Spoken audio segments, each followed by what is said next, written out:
sabihin natin yung magnitude is represented by the length of the arrow. No? So, kailan magiging maliit yung arrow dito? Hi, I'm Engineer Jerome. This is Engineering Mechanics for Engineers, Statics. Chapter 2, Statics of Particles, Forces and Equilibrium in 2 Dimensions. Sige, good afternoon, no? So, last time we give an introduction about statics, no? So, nalaman natin doon how to add vectors, and there are approach paano sila i-add, no? We have graphical, and then we have the other one, ano yun? Yung analytical, which is the component method, no? So, dito yung itatakil natin ngayon is how to apply those formulas sa mga problem, no? So, let's have sample problem 2.1. So, eto, we have here two forces P and Q act on a bolt A. Determine the resultant.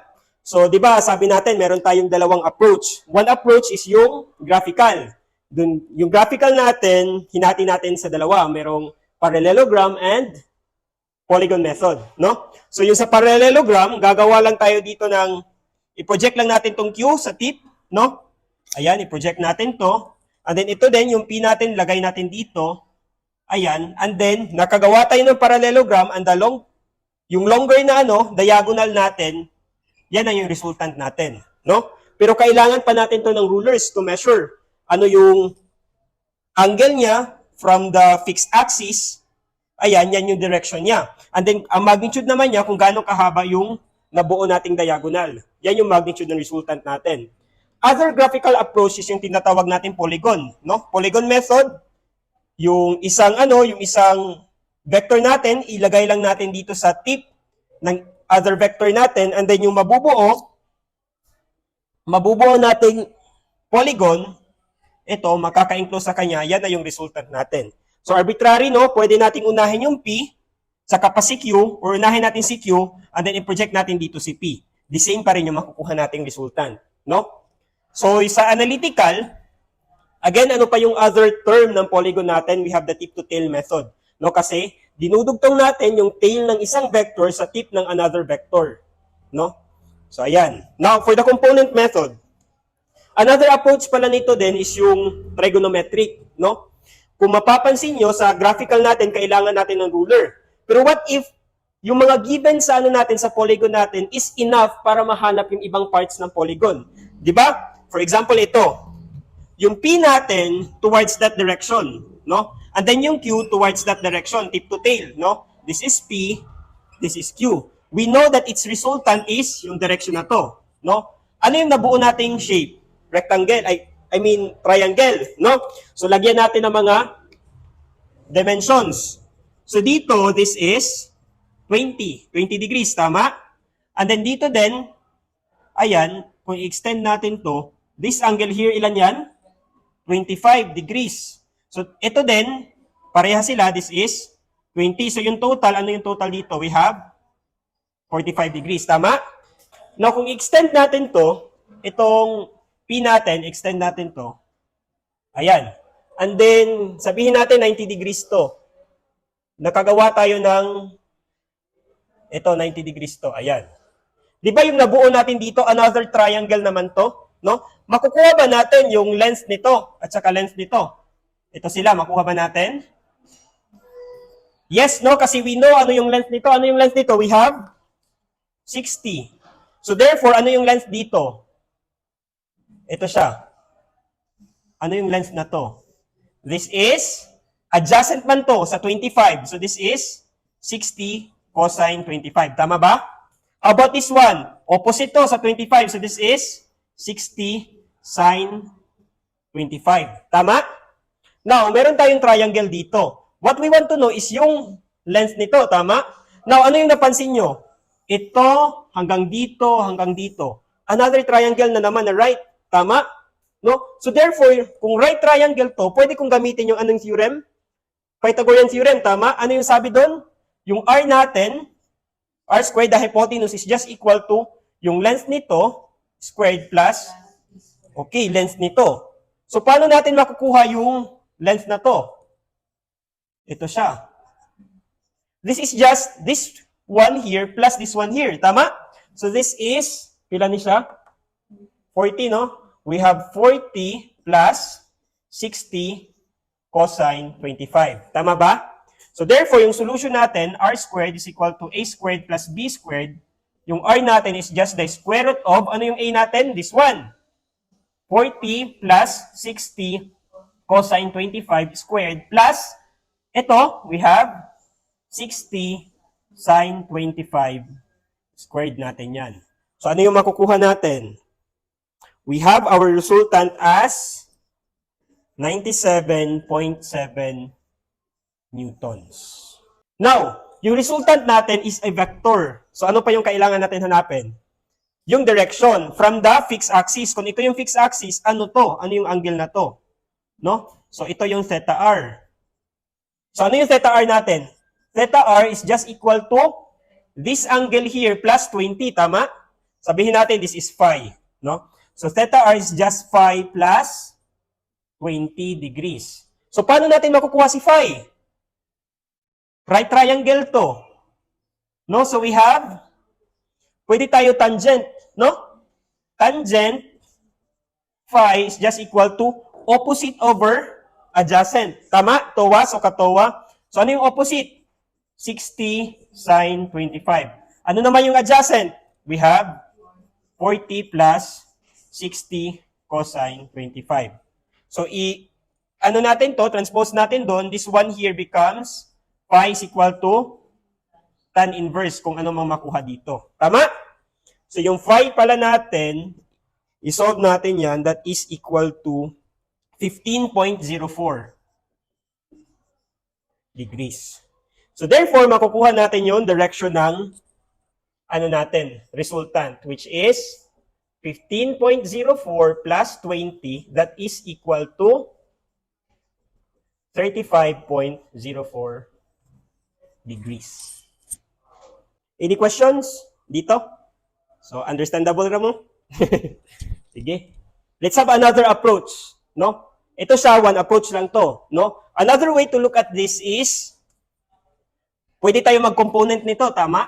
No? Very easy lang kung i-component natin to. But let's try another trigonometric na solution, no? So we have, papunta doon yung P.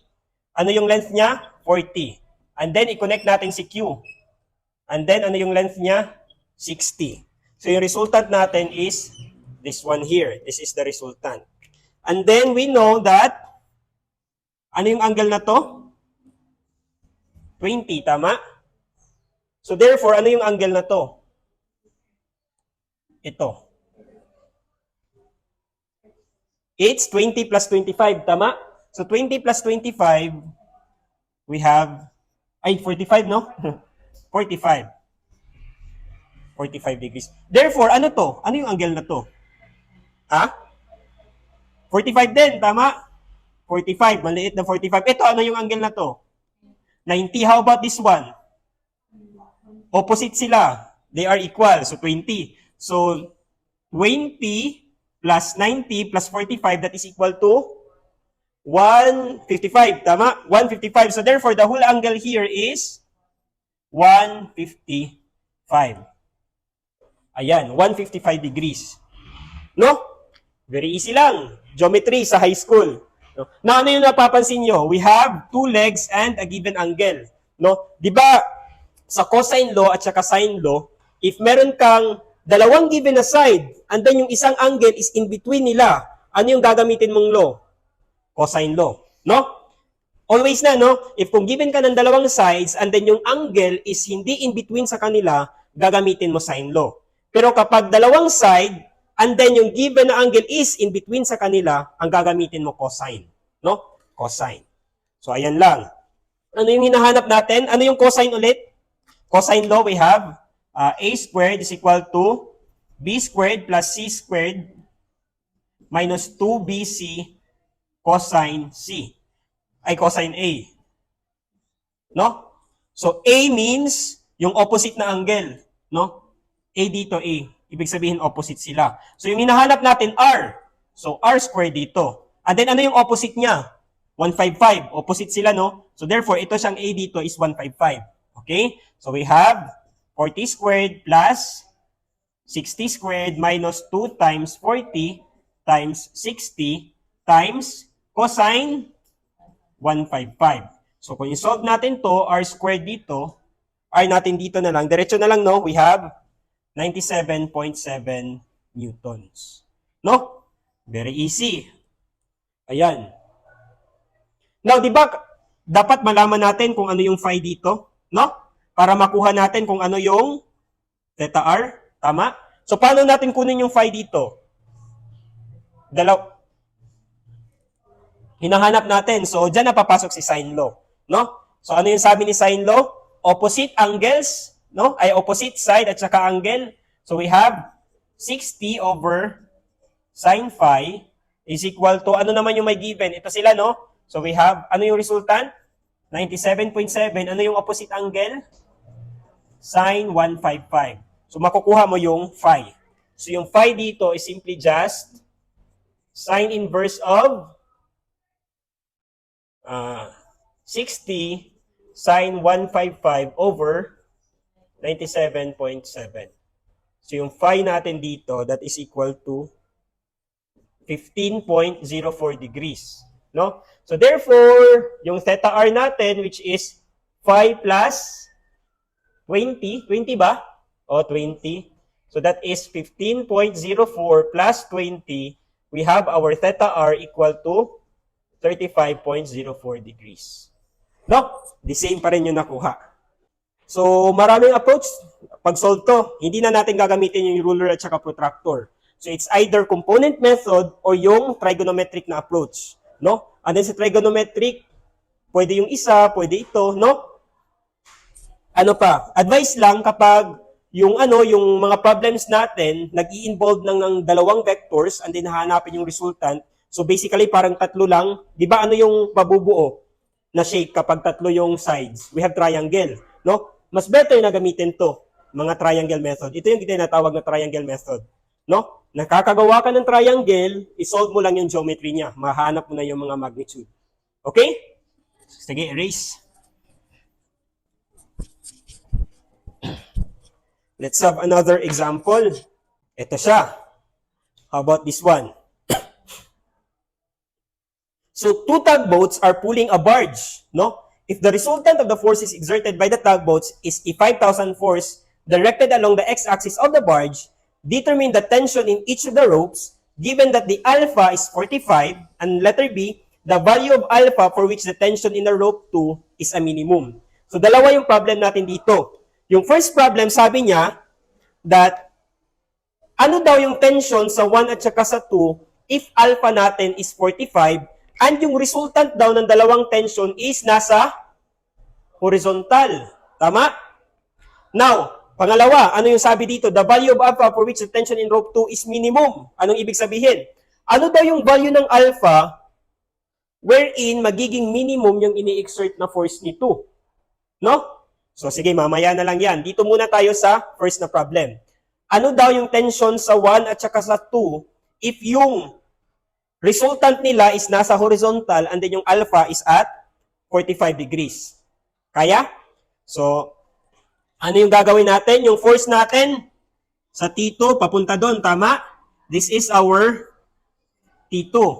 And then yung T1 natin papunta doon. Or sa polygon method natin, pwede natin tong i-connect tip to tail, tama? So, tip to tail, ito siya, no? Ayan, and then yung resultant natin is ito. So, ito yung T2, ito yung T1. So, i-redraw ko lang dito, no? Resultant natin is going to that direction. T2 natin papunta doon, and then T1 natin papunta doon. This is T2, and this is T1. Ano yung angle natin ulit dito? 45, no?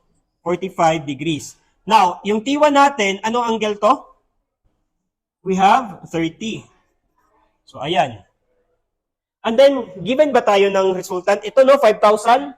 So, we have here our resultant as 5,000 pounds. So, ayan. Paano natin yan kukunin? No? Kung 45 to, ano yung angle na to? Ito. 60. How about this one? 45, no? 45 din. So, ano yung total? 105, tama? So ito siya is 105. How about this one? 105, 45, we have, okay, 30 degrees. Tama ba? 60 plus 45, 105. Tama? No? Now, hinahanap si Tito. Ano yung pwede natin gamitin? Magagamit ba si Pythagorean theorem? Hindi, kasi hindi ito 90 degrees. So ano yung pwedeng gamitin? Sine at saka cosine. Now, given ba tayo ng dalawang sides? Isang side lang yung given, di ba? Isang side lang yung given. So ano yung gagamitin? Cosine or sine? Sine. Kasi sa cosine, dalawang sides dapat. No? So ayan, sine yung gagamitin natin. So yung ang hinahanap natin, kunin muna natin si T1, no? So T1 over sine, anong sine niya? 45 kasi yan yung opposite, no? 45 is equal to, ito, given. 5,000 divided by sine 105. Very simple, no? So yung T1 natin dito is equal to 3,700. Yan. How about si T2? So we have T2 over sine, ano naman yung opposite? 30 is equal to 5,000 over sine 105. Therefore, T2 is equal to 2,600 pounds. So, ayan lang. Very simple. No? Now, dito tayo sa B. Ano yung sabi sa B? The value of alpha for which the tension in rope 2 is a minimum. So, therefore, ito pala, wala na to, hindi na to given. Yan yung hinahanap. Ano daw yung value nito in order na yung T2 natin minimum, no? Wala siyang binago, no? Yung T1 natin, the same pa rin yung direction at 30 degrees, no? So, erase natin tong T2. No? Erase natin tong T2. We know that the direction of T1 is along this path. Tama? Ayan. Now, kung ma-observe nyo, kailan magiging minimum si T2? Di ba kung sabihin natin yung magnitude is represented by the length of the arrow? No? So, kailan magiging maliit yung arrow dito? No? Tingnan nyo, kung i-straight ko to, kung itong angle na to, lalaki ng lalaki, ano yung mangyayari sa arrow natin? Lumalaki din. No? Now, what if paliitan ko to ng paliitan? Yung angle dito, ano yung mangyayari? Lumalaki din. No? Tama? Now, there is a spot wherein minimum yung distance na to. So, ano yung minimum niya at 90 degrees? Tama? No? Kasi kapag lakihan pa natin, liitan yung angle dito, humahaba to. Kung lakihan naman natin, humahaba din. So, at 90 degrees, minimum si T2. No? So, erase natin to. So, ano na yung mga angles involved? We have 90, we have 30, therefore, ano yung alpha natin? We have 90, 90, 120. So, therefore, alpha is, okay, 60. No? So, ayan lang. Alpha at T2 minimum is equal to 60 degrees. Ayan. Very easy, no? Observation lang. Wala nang solution. Observation lang. So, sige. Sige, let's have another example. Dito muna tayo. Rectangular components of a force. Unit vectors. So, ayan. Di ba, we have discussed last time about component method, no? A vector can be represented, sa drawing natin, can be represented by an arrow. And that arrow here can be resolved into components, no? So, for example, we have here F, its component along X and Y are Fx at saka Fy respectively. Tama? So, ayan. Kung mapapansin nyo, we're using a Cartesian coordinate plane wherein the two axes perpendicular to each other. No? So, ibig sabihin, kapag i-resolve ko to into components, yung mabubuo kong shape dito is a right triangle. Tama? So, kung right triangle yan, kung yung force natin papunta doon, and then yung components niya are Fx, and then Fy, if this is F, therefore, yung Fx pala natin, if the direction of the force is theta, Fx natin is simply just F cosine theta. Tama ba? No? Kasi cosine meaning adjacent. No? So, katowa. No? Importante to. Merong ibang student na nakarating na sa ANS 164, hindi alam paano magsukatowa. No? Ewan ko na lang. Yung sukatowa, first meeting pa lang natin. No? So, ayan. Ka meaning, so cosine theta is just adjacent fx over f. So therefore, yung fx natin dito, cross-multiply, we have f cosine theta. That's why we have fx is equal to f cosine theta. Okay? How about fy? So the opposite, which is sine theta. No? So ayan lang. Now, itong nakuha natin dito, these are the magnitude of the components. No? And then, di ba, sinabi natin last time that a vector, sabihin natin vector f, can be written as fxi plus fyj.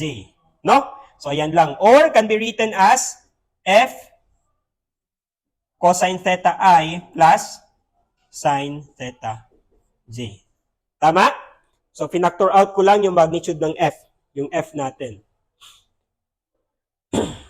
So, ayan lang. Now, how about itong I at saka J? I at saka J. Di ba sabi natin that a vector should have a magnitude and direction. So, yung magnitude, ito yan, yung f at saka, fx at saka fy natin. And then yung direction naman, itong I at saka J natin. No? This I at saka J are what we termed as unit vectors. Unit vectors kasi yung magnitude niya is just 1 unit. No? 1 unit. So, basically, di ba, ano yung sabi natin kanina, yung last meeting, if we have a vector P, kung lalagyan ko yan ng 3 dito, ibig sabihin, ano yung nabago? Direction or magnitude? Hindi nabago yung direction. Magnitude lang. Ano yung nabago sa magnitude? Naging 3 times yung magnitude. No? So, the same as dito. Sa ano natin, sabihin natin, f of x natin is 3i plus yung f of y natin is 2j. Anong ibig sabihin yan? So, kung meron tayong coordinate plane dito, yung vector natin dito, itong 3 at saka 2 are its magnitude at saka I at saka J natin, that is its direction. So 3I means 3 units from the origin going to the positive x-axis. So 1, 2, 3. Then ito naman J meaning 2 units. So pupunta ka ng 2 units, 1, 2. So from dito, papunta ka dito, therefore the resultant is this one. So ayan lang, no? So I at saka J determines the direction of your vector, no? Yan lang, no? Erase ko na to.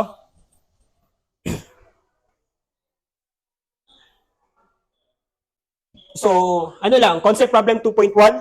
Ano sabi dito? Meron tayong 800 Newton exerted on bolt A as shown. Determine the horizontal and the vertical components of the force. Paano natin yan kukunin? Vertical and horizontal.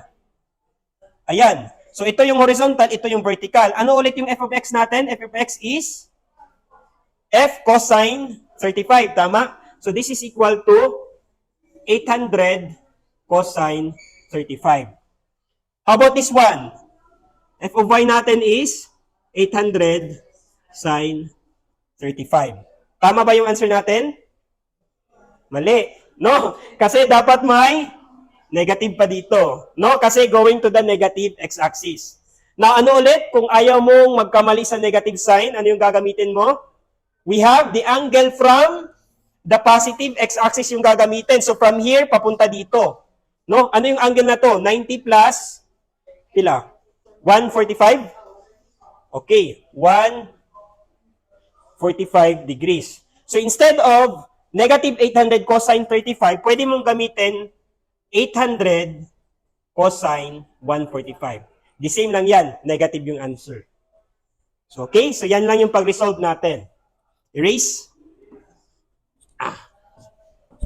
Now we have this one.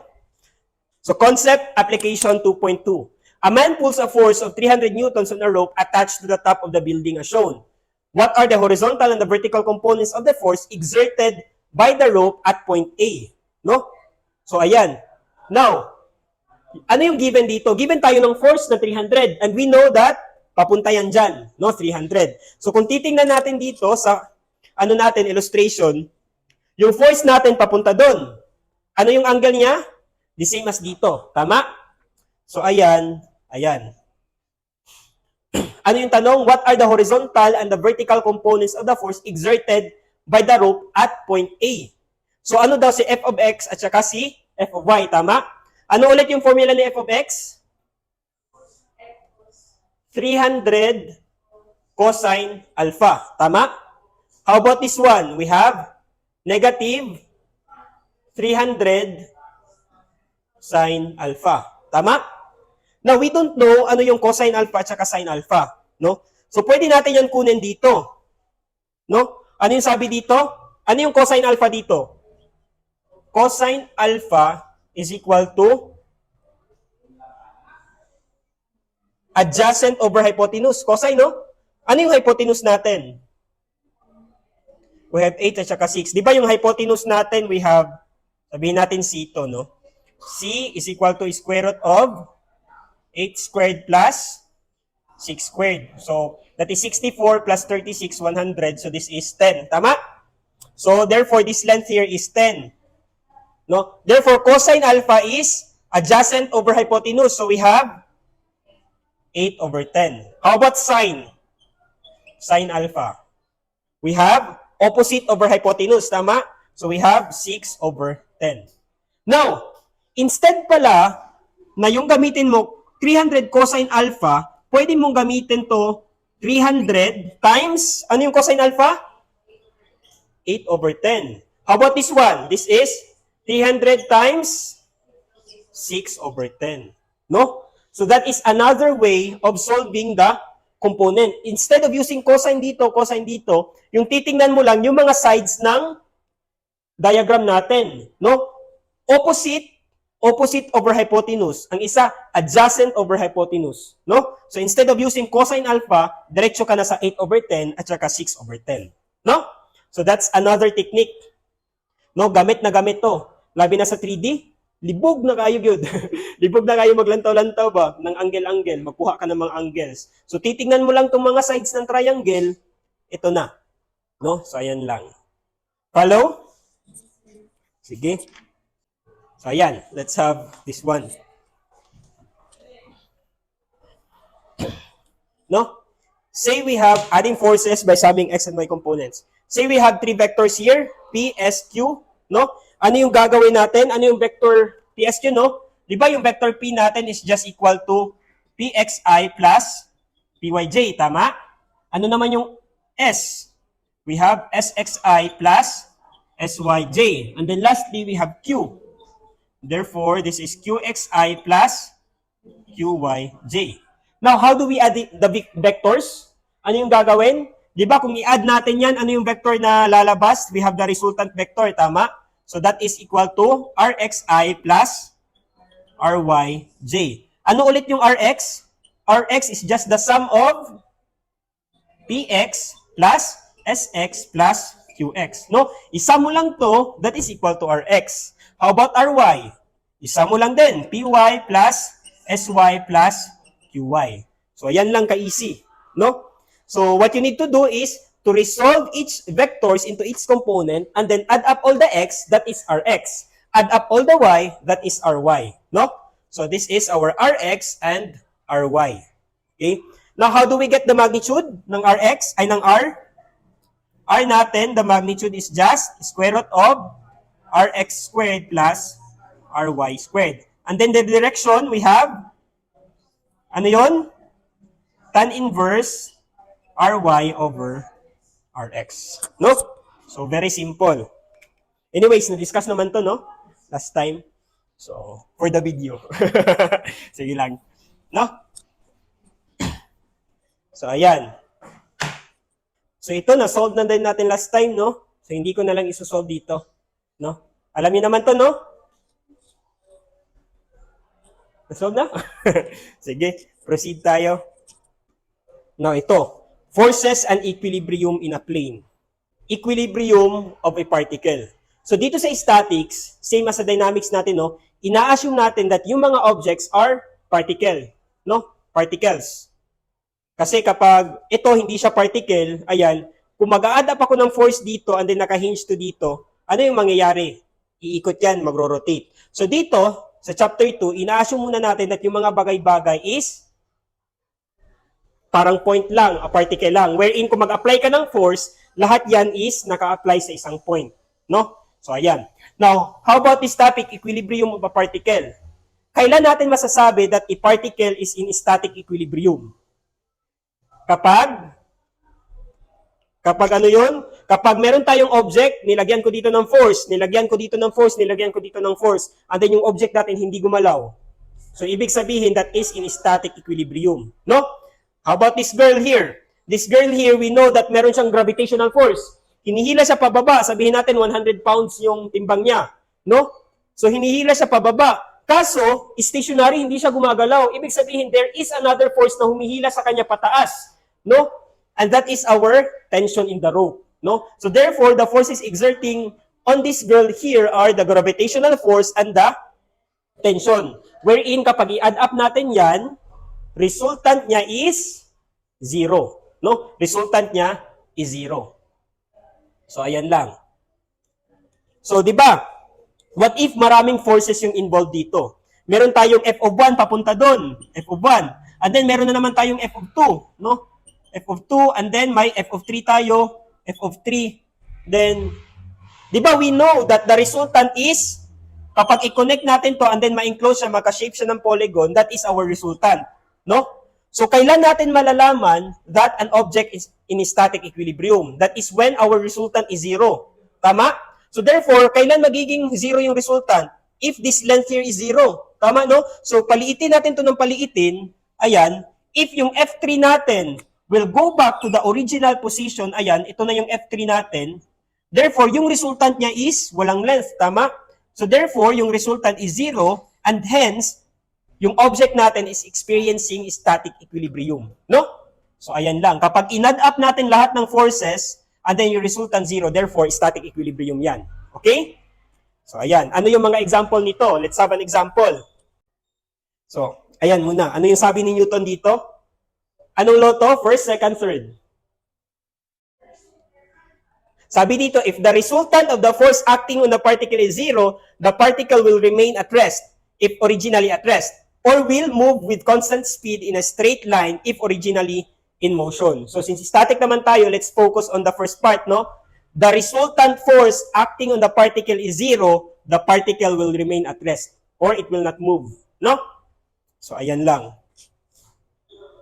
So ayan. Example nito. No? We have two people here, hinihila nila pataas, and then hindi gumagalaw yung crate. No?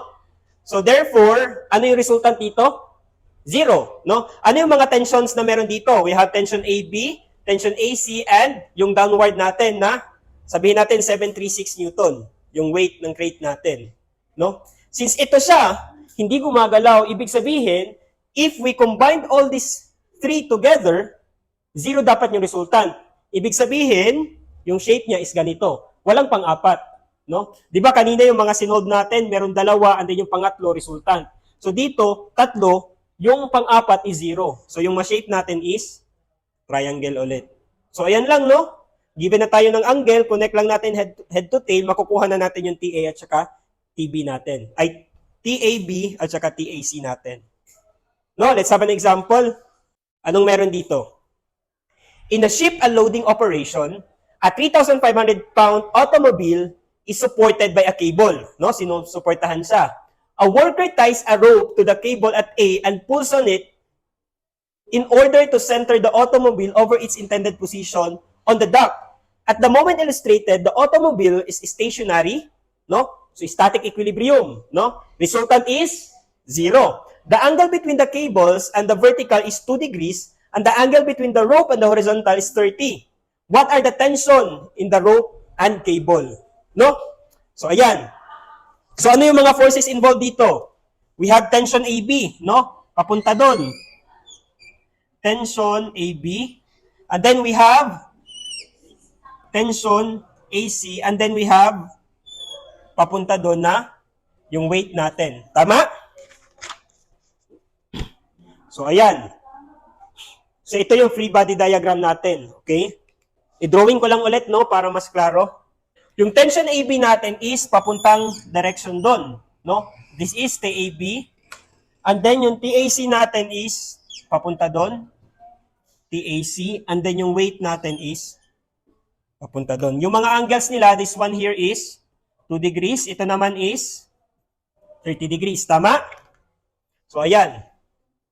So, since sabi doon is stationary, ibig sabihin static equilibrium, ibig sabihin kung dugtungin natin yung resultant niya is 0. So, babalik sa original. No? So, drawing lang natin. No? Sige, drawing natin. Connect head to tail, no? So, yung weight natin, vertical, tama? No? And then, how about, ito siya, TAC natin. No? So, i-connect natin, vertical ba to? Hindi to vertical. Erase ko lang. Ayan, straight na. This is our weight. Now, head to tail, ayan, TAC natin is papunta doon, tama? So, this is our TAC. At what angle? Okay, 30 degrees. No? And then lastly is, connect natin dito, 2 degrees, no?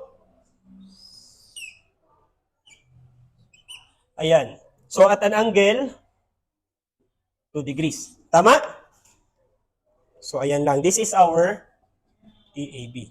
Now, kung gagamit ka ng head-to-tail method, pwede mo unahin W, TAC, TAB. Or pwede mo unahin si TAB, TAC, W. The same lang yan. Kahit anong unang i-drawing mo, the same pa rin yung makukuha mong answer. No? So, ayan. Ayan lang, no? So, ano yung pwede natin gamitin dito? Pwede tayong gumamit by component method. Ito, na picture, no? Pero meron tayong tatlong forces involved dito. Di ba? Mas better na gamitin yung mga triangles lang kasi geometry lang yung titingnan natin. Tama? No? So, from our geometry, ano yung mapapansin natin dito? Given ba ng weight? 3,500, no? So, ito, palitan na natin to 3,500. Ano yung hinahanap? TAC at saka TAB. So, ano yung pwede natin gamitin? Magagamit ba yung Pythagorean? Hindi, kasi hindi 90. So, dalawa lang yung pwedeng gamitin, cosine or sine. Magagamit ba yung cosine? Hindi din, kasi di ba sa cosine, dalawang sides, na isa lang yung side na given. So, sine yung gagamitin natin. So, we need to know ano yung mga angles. No? So, ano yung angle na to? That is 90 plus 30, we have 120, tama? Kasi 90 degrees to, 90 plus 30, 120. How about to? This is 30 din, no? Opposite sila. Tama?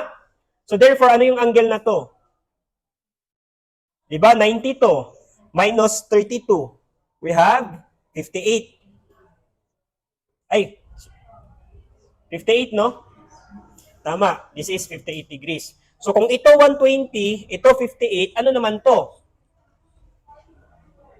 This is 2 degrees. Tama? So, we have 120, 58, at saka 2. So, ayan. So, para makuha natin si TAC, ano yung gagamitin? Sine. So, TAC over, yung opposite niya is sine 2 degrees is equal to, ito naman, we have 3,500 divided by sine, okay, 58. So, therefore, yung TAC natin, that is equal to 144 pounds. Ayan lang. How about TAB? No? TAB over sine. Anong sine? TAB. Okay, 120 is equal to 3,500 over sine 58. So, TAB natin, that is equal to 3,570 pounds. Na may question? Wala, no? Easy pa kayo, no? Feel nyo, ma-perfect nyo yung prelim natin? Kaya na, kaya? Sige. Let's have another example. Determine the magnitude and direction of the smallest force that maintains the 30 kg package shown in equilibrium. Note that the force exerted by the rollers on the package is perpendicular to the incline. No? So kung titingnan nyo dito, itong incline daw natin, nag-i-exert ng force na papunta dito perpendicularly. No? Perpendicular.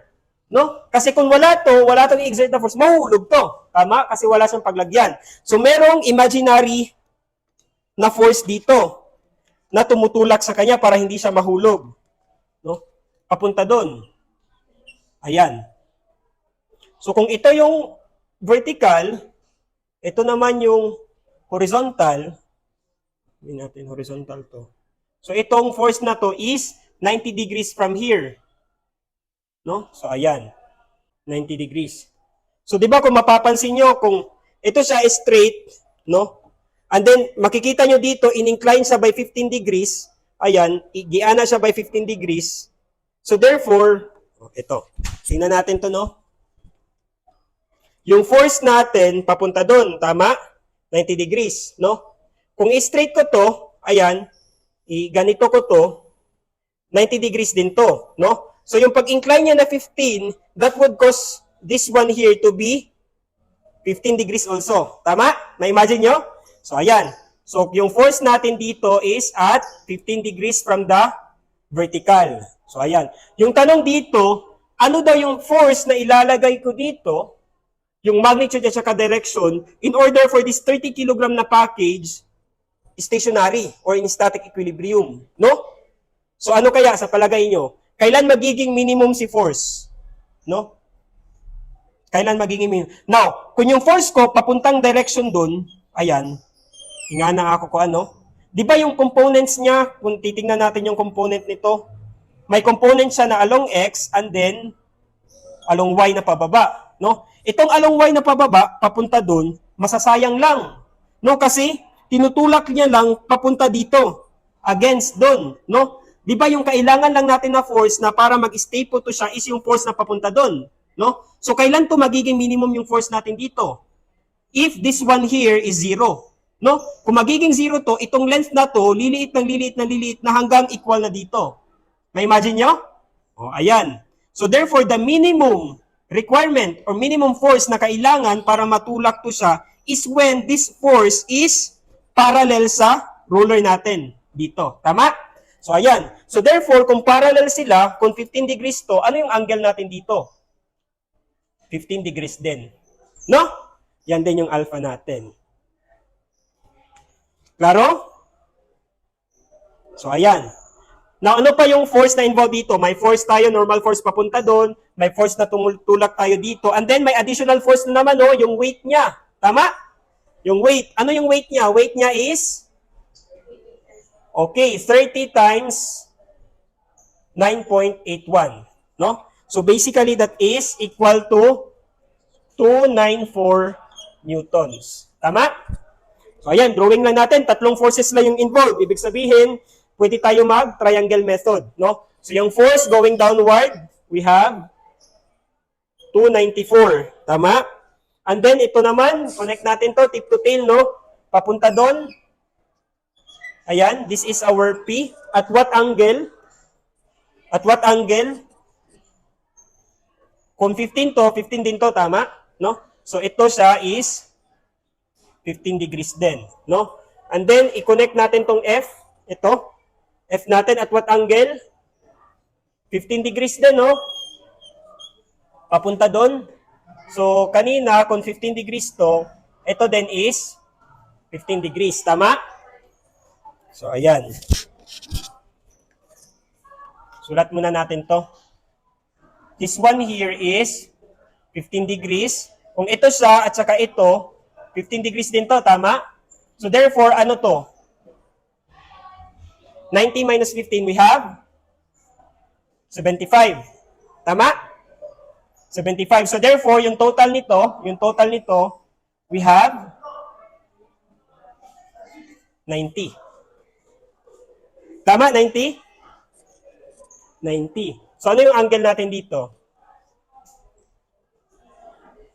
Or kailangan pa ba natin to hanapin? Ito lang naman yung hinahanap, no? Ano yung F? Ano yung F ulit? Ito siya is, kung meron tayong 15 dito, this one here is opposite. This one here is hypotenuse, tama? So, opposite hypotenuse, ano yung gagamitin? Sine. So, we have sine 15 is just opposite, which is the F, over the hypotenuse na 294. Therefore, F is just 294 sine 15. Therefore, F here is equal to 76.1 newtons. No? So, ayan lang. Very easy. So, sige, pinakalas na example. Sige, anong sabi dito? A new sailboat, ito daw, is designed. A designer wants to determine the drag force that may be expected to a given speed. To do so, she places a model of the proposed hull in a test channel and uses three cables to keep its bow on the center line of the channel. Dynamometer readings indicate that for a given speed, the tension is 40 in cable AB, no? Ito 40 daw to, 60 sa AE, and then determine the drag force exerted on the hull and the tension in cable AC, no? So ano yung mga hinahanap dito? So, meron tayong tubig na pumupunta doon. Di ba? So, meron tayong drag na papunta doon. Tama? So, hinahanap ano daw yung drag force. No? And then, hinahanap din ano daw yung tension dito. So, yung tension AC. Now, given tayo that yung TA natin, tension AE, ano yung sabi dyan? AE is 60. How about tension AB? Tension AB is 40. Ayan. So, yan yung mga hinahanap. So, more than ilang forces na yung involved dito? Ilang forces yung involved? Isa, dalawa, tatlo, apat. Apat, no? So, isulat natin, apat. So, ano yung mga forces? Forces, we have, ano na lang? FD, TAC, TAB, TAE, no? Now, gawa lang tayo ng table, yung ginagawa natin sa classroom, no? Ano yung next na magnitude, no? Ano yung magnitude natin? Wala na ba ibang given? Ito lang, no? So, sige, FDA, wala magnitude, no? Sabihin natin, FDA magnitude, no? Ano pa? TAC, walang magnitude, no? Sulat lang natin, wala. TAB, ano yung magnitude? 40. Tama? And then lastly, we have 60. So ano yung susunod? We have Fx and Fy. So ito siya is in static equilibrium. Ibig sabihin, summation of forces along x, that is our Rx, that is equal to 0. Tama? Dito din, yung Ry natin dito is equal to 0. No? So sige, sulat natin ano yung mga Fx. Ano yung Fx ni FD? Papunta doon. FD lang, no? No, kung ano yung magnitude ni FD, yan yung FD natin. How about anong Y? May component ba siya sa Y? Wala, di ba? So this one here is 0. How about TAC? Ano yung TAC natin? TAC natin, ano yung component niya sa X? Given ba tayo ng ano? Hindi tayo, given tayo ng beta? Makukuha pa natin si beta. Makukuha natin si beta, no? Yung beta is ito siya, no? Beta. Ito yung beta natin. Yung side na to is 1.5 and then yung length niya dito is 4. Therefore, beta is equal to tan inverse, no? Tan inverse of opposite over adjacent. So, 1.5 over 4. So, ilan yung beta dito? Pwede pa calculate. 20.56. Okay? 20.56. Ayan. How about si alpha? Ito, alpha. So, meron tayong triangle na pa ganito. Alpha is ito siya. Yung length dito is 7, and then dito is 4. Therefore, alpha is tan inverse of opposite over adjacent. So, 7 over 4. Yung alpha natin dito is 60.26. Tama? So, ayan. Ayan. So, di ba yung TAC natin, f of x natin dito is always tayo naka-attach sa positive x-axis. Tama? So, yung rotation natin from dito papunta dito, ano yung angle na to? We have 90 minus beta. Tama? So, 90 minus beta, ilan yan? So, sulat lang natin dito, ano yung TAC? Hindi given. So, TAC cosine, ano yan? 90 minus beta. So, we have 90 minus 20.56. Okay? So, ayan lang. How about dito? Sa f of y natin, ano yung f of y? We have TAC sine of 90 minus, ano na lang, 90 minus 20.56. Pila to? Ilan? 69.42. So, dito din, 69.42. 44? 44. So, ayan lang. No? Gets nyo naman, no? So, we have positive, positive. Tama? How about this one? Huwag na tayong mag-positive, negative, no? As long as naka-attach yung angle natin dito sa positive x-axis, pwede nang hindi mag-positive, negative. Okay? So, ayan. So, anong meron dito? We have 40 cosine of, ano yan? 90 plus alpha, tama? So, 90 plus 60, we have 150.26, tama? So, dito din, 40 sine 150.26. No? And then, lastly, ito. May x ba tayo? Wala. Wala, no? 0 yung x. So, 0 to.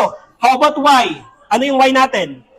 Negative 60. Kasi going to the negative direction. Tama? So, ayan lang. So, ano yung hinahanap natin dito? TAC at saka FD, no? Paano natin kukunin si TAC? Sabi dito, ang total nito lahat is equal to 0, no? So, i-sum up natin lahat. TAC sine 69.44 plus 40 sine 150.26 minus 60 is equal to 0. Tama?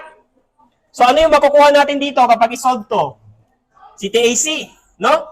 So, TAC is equal to, makukuha natin yan, magiging 42.9 pounds. No? So, nakuha natin si TAC. Ano yung susunod? Si FD, no? Now, ano ulit yung sabi dito kapag equilibrium? Kung i-sum up natin to lahat, equal to 0. No? So, i-sum up natin yan lahat. FD plus, ano yung TAC natin?